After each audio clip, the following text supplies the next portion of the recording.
A invasão da Ucrânia pela Rússia, iniciada na madrugada de 24 de fevereiro, trata-se de mais um conflito militar de um país contra o outro.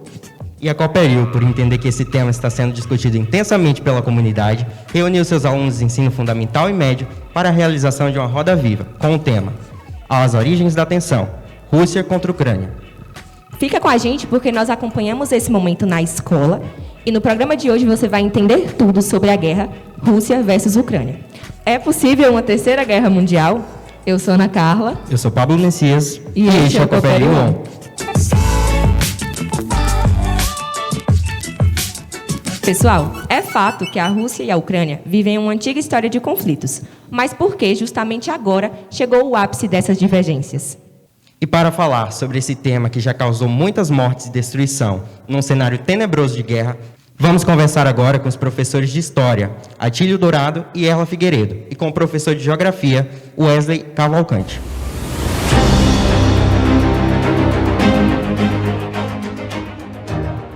A Ucrânia, durante muito tempo, fez parte do Império Russo. E eles têm a mesma origem eslava.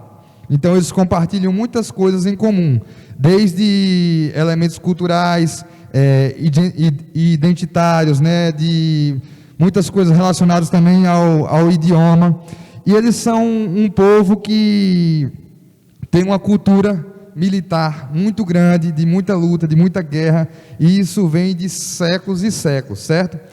E também com o fim dessa Guerra Fria se criou a OTAN, que é a Organização do Tratado Militar do Atlântico Norte, que é capitaneada pelos Estados Unidos. E existiu e existe uma rivalidade muito grande entre Rússia e Estados Unidos. Foi durante muito tempo uma briga por hegemonia, né? Aquela coisa simbólica, uma briga por hegemonia no mundo, né? Para se mostrar como grande nação. Então nós tivemos a questão da corrida espacial, que foi uma luta por essa hegemonia simbólica, para mostrar que era superior, que era mais forte em termos de tecnologia. Houve essa disputa. E também, com o fim da União Soviética, a OTAN ela vem cada vez mais estabelecendo bases ali no leste europeu, onde era o chamado cinturão de ferro da União Soviética. Então, isso, de certa forma, causa um incômodo nos russos. Então, eles começaram agora a atacar em um momento que foi bastante iminente, assim, em que estava na iminência, né, da Ucrânia fazer parte da OTAN. Então, isso aí possibilitaria que o quê? Possibilitaria que a OTAN estabelecesse bases militares ali na Ucrânia, no quintal da Rússia, ali a 650 quilômetros de Moscou.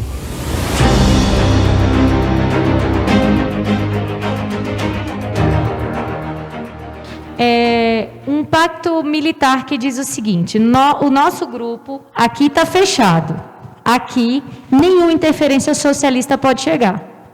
Esses membros desse grupo chamado OTAN estão acordados que qualquer interferência, se a União da República Socialista Soviética quiser interferir nos seus problemas econômicos, tentar te auxiliar, que era uma alternativa naquele momento, para que você solucione seus problemas, enfim, qualquer ação que o socialismo, que a União das Repúblicas Socialistas Soviéticas direcione para um dos membros, para um dos territórios membros da OTAN, os demais irão chegar juntos. Sabe aquela coisa de proteger da briga? Vamos pensar nessa estrutura.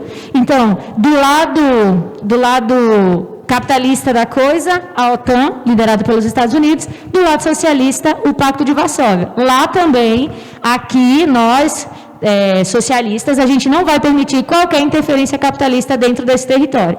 Então, isso é a OTAN, um grupo, uma organização militar, e o termo significa a Organização do Tratado do Atlântico Norte, né?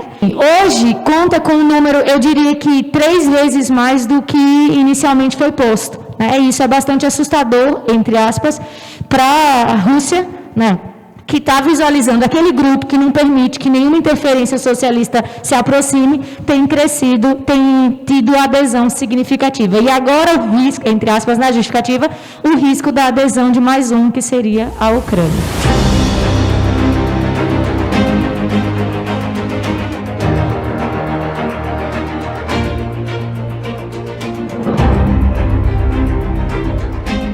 o Putin, ele é um cara ex-espião da KGB, né?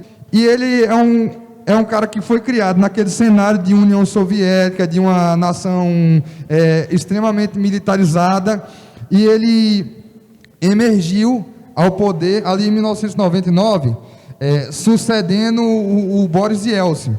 O Boris Yeltsin, ele era um cara mais aberto à questão global. Ele era um cara mais aberto à questão da globalização, dos movimentos comerciais, das questões culturais.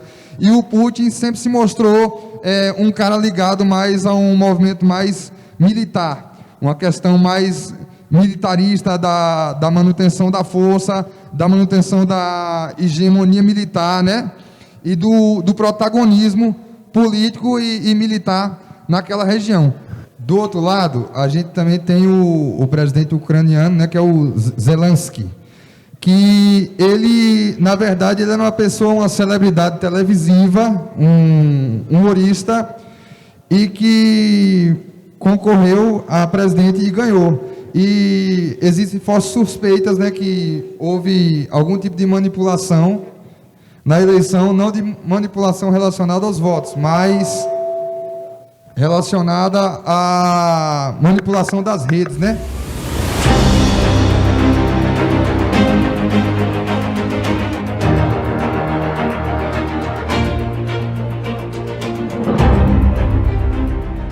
Essa lei marcial, ela passa a valer, na verdade, esse decreto, ele passa a valer dia 4, hoje, né?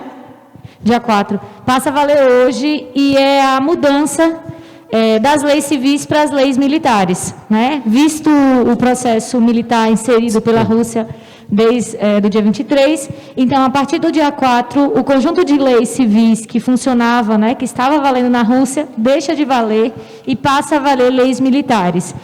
Talvez, e aí me perdoem a galera da etimologia e tal, mas talvez a gente pudesse traduzir como se fosse o estado de sítio. A ideia do estado de sítio. Dentro de um processo de guerra, as regras são completamente alteradas. Muita coisa que não se permitia fazer em momentos comuns, a partir de agora vale, pode. Então, essa lei marcial diz sobre isso. Sobre a introdução dessas leis militares agora, a partir do dia 4, na Ucrânia. Então, pode ser que as coisas dêem uma esquentada por lá.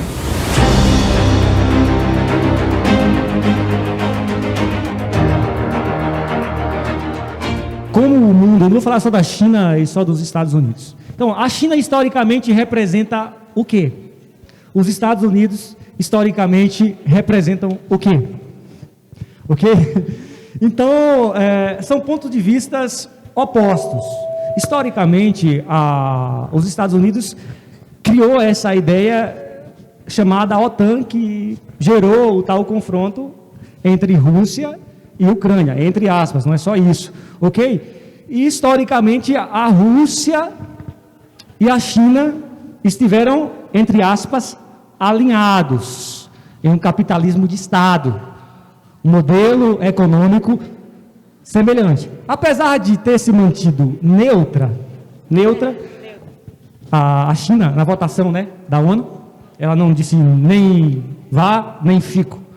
Mas é sabido que, se ela tiver de tomar algum partido, com certeza não vai ser pró-Estados Unidos. Porque, diante desse confronto com a Rússia e Estados Unidos, já um confronto bem acirrado entre China, Austrália, Estados Unidos e Inglaterra, devido ao uso de submarinos nucleares em territórios chineses.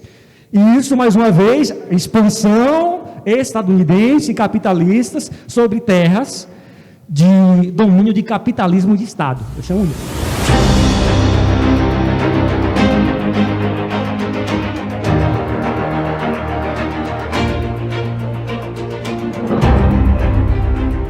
Então, em relação ao Brasil, eu vou falar do posicionamento atual do nosso representante político, ok?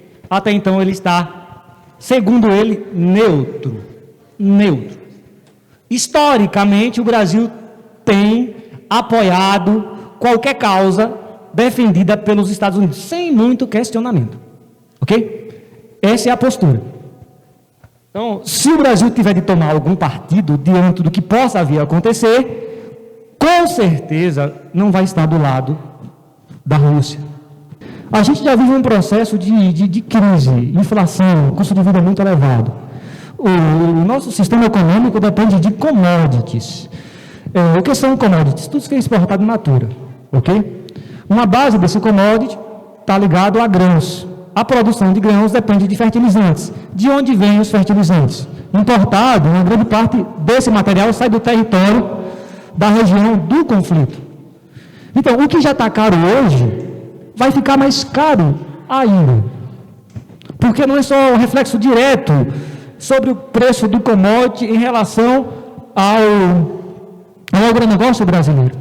Quando a guerra, a invasão da Ucrânia se inicia, automaticamente o preço do petróleo se eleva. Quando o petróleo se eleva, a matriz de transporte do Brasil depende do petróleo. Tudo fica mais caro. Então, independente de mais nada, o nosso custo de vida, que não está fácil, não está baixo, vai se elevar ainda mais.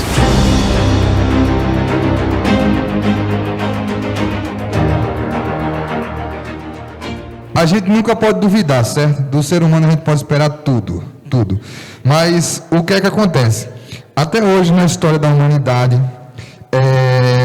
o único país a utilizar uma arma militar foi os Estados Unidos, que soltou lá, né, no final da Segunda Guerra Mundial ali, 2 bombas em Hiroshima e Nagasaki, no Japão, num processo de uma guerra que já tinha sido vencida. Mas precisava-se demonstrar aquela hegemonia como uma superpotência, e isso custou a vida de milhares de pessoas, né? Então, e hoje em dia, o potencial, né, que se tem de armas atômicas, né, o poder destrutivo é 100 vezes maior do que aquele que se tinha na década de 50. Então, seria uma loucura, assim, né, no ponto de ser quase um suicídio, né, de promover a sua própria morte. Então, eu acho muito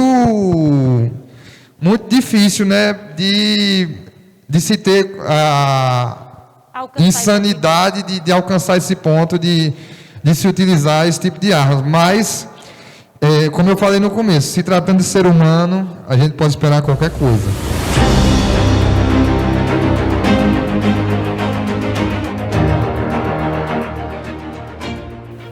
O que coloca, ou que define, o que dá gabarito para esses países estarem no local de destaque, é algo que é um conjunto de importâncias históricas, condição de ação direta nos processos e projetos da ONU, que eu não sei até que ponto, eu desconheço essa realidade, eu não sei até que ponto a Ucrânia teria a mesma condição. O Wesley, na fala dele, em uma das falas anteriores, ele disse assim: a Ucrânia ainda não, naquele processo de formação imperial, não teve condições de estabelecer alicerces que construísse um império próprio. Então, é como se dissesse assim, dificilmente eu não visualizo a Ucrânia com condições de estabelecer ou de exigir essa mesma forma de acesso, de representatividade dentro da ONU. Finalizamos agora a Roda Vida e gostaríamos de agradecer aos nossos professores que esclareceram muitas dúvidas sobre a guerra Ucrânia versus Rússia. Vale a pena rever o programa estudando todas as falas dos nossos mestres. Verdade, vou fazer isso. E agora é a hora de você deixar o like e nos seguir em todas as redes sociais. Sim, e compartilhe bastante esse vídeo com o máximo de pessoas.